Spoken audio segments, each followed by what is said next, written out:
नमस्कार दोस्तों, स्वागत है आपका मेरे चैनल पे। दोस्तों, जैसा कि मैंने आपको कुछ समय पहले बताया था कि AK-47 राइफल बनाने की फैक्ट्री जो अमेठी के अंदर लगाई गई है, उसके अंदर काम जो है पूरी तरह से शुरू नहीं हुआ है और हो सकता है उसके अंदर 1 साल की डिले हो जाए, क्योंकि उसके ऊपर कोस्ट का कुछ इश्यू था और इस पे सहमति नहीं बन पाई थी दोनों देशों के अंदर। लेकिन दोस्तों, अब ये लगता है ऐसा नहीं होगा और ये काम रिसोल्व होने वाला है, तो इसी के ऊपर आज हम बात करेंगे। तो दोस्तों, जो कि 6.7 लाख AK-203 असॉल्ट राइफल इस फैक्ट्री के द्वारा बनाए जाने थे, अब उसकी डेडलॉक खत्म हो चुकी है और इस मामले को सोल्व कर लिया गया है, क्योंकि दोस्तों डिफेंस मिनिस्ट्री ने इसके अंदर एक कॉस्टिंग कमेटी बनाने का फैसला किया है जो इस प्रोजेक्ट को आगे लेके जाएगी। इस 4300 करोड़ रुपए के प्रोजेक्ट के अंदर प्राइस बिड सबमिट कर दी गई है और कमेटी को 2 महीने का टाइम दिया गया है कि वह एक एग्रीएबल प्राइस के ऊपर पहुंचे इस प्रोजेक्ट के लिए। और दोस्तों, अब ऐसा लगता है कि ऑर्डिनेंस फैक्ट्री बोर्ड और रशिया का क्लाशनिकोव दोनों के बीच में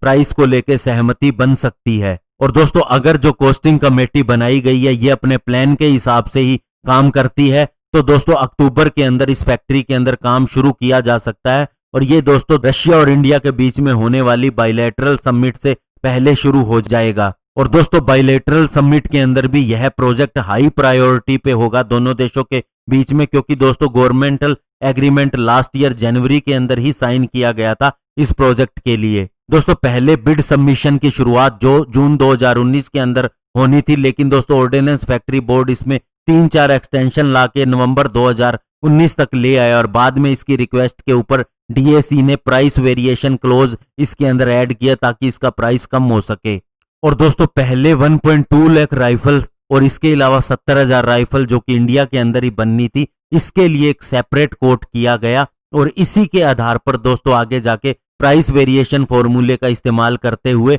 बची हुई 4.8 लाख राइफल के लिए एक बेस प्राइस तय होना था। और दोस्तों, ये जॉइंट वेंचर आगे चलता रहा बिड सबमिट करने के लिए और फाइनली फरवरी 2020 के अंदर बिड सबमिट हुई। और दोस्तों, एग्जामिनेशन करने पर यह पाया गया कि जो प्राइस था वो एक्चुअल में जो स्टैंडर्ड प्राइस था उससे बहुत ज्यादा था, चाहे वह rifle ordnance factory board manufacture करे या फिर उसे इंपोर्ट करे। और दोस्तों, उस समय यह माना गया कि यह प्राइस है बिल्कुल ही अनरीजनेबल है और ऑर्डिनेंस फैक्ट्री बोर्ड को कहा गया कि वह एक अच्छा या उचित प्राइस ऑफर करे, जो कि न हो सका, क्योंकि दोस्तों इस प्रोजेक्ट की बहुत ज्यादा महत्व था, नेशनल इंपॉर्टेंस थी और इसके अलावा इसके अंदर बहुत ज्यादा डिले ऑलरेडी हो चुकी थी। इसलिए डिफेंस प्रोक्योरमेंट पॉलिसी 2016 के हिसाब से इसे अब फाइनलाइज किया जाएगा। और अब दोस्तों फाइनली एक कमेटी फिक्स कर दी गई है जो कि इसके प्राइस को देखेगी, इसका प्राइस क्या सही हो सकता है और इसके अलावा इसका बेसिक वर्जन बनाने में और दोस्तों इसके सारे कल पुर्जे इंडियन कंपोनेंट के रूप में बदलने के लिए क्या कॉस्ट आएगा, यह भी दिमाग में रखा जाएगा।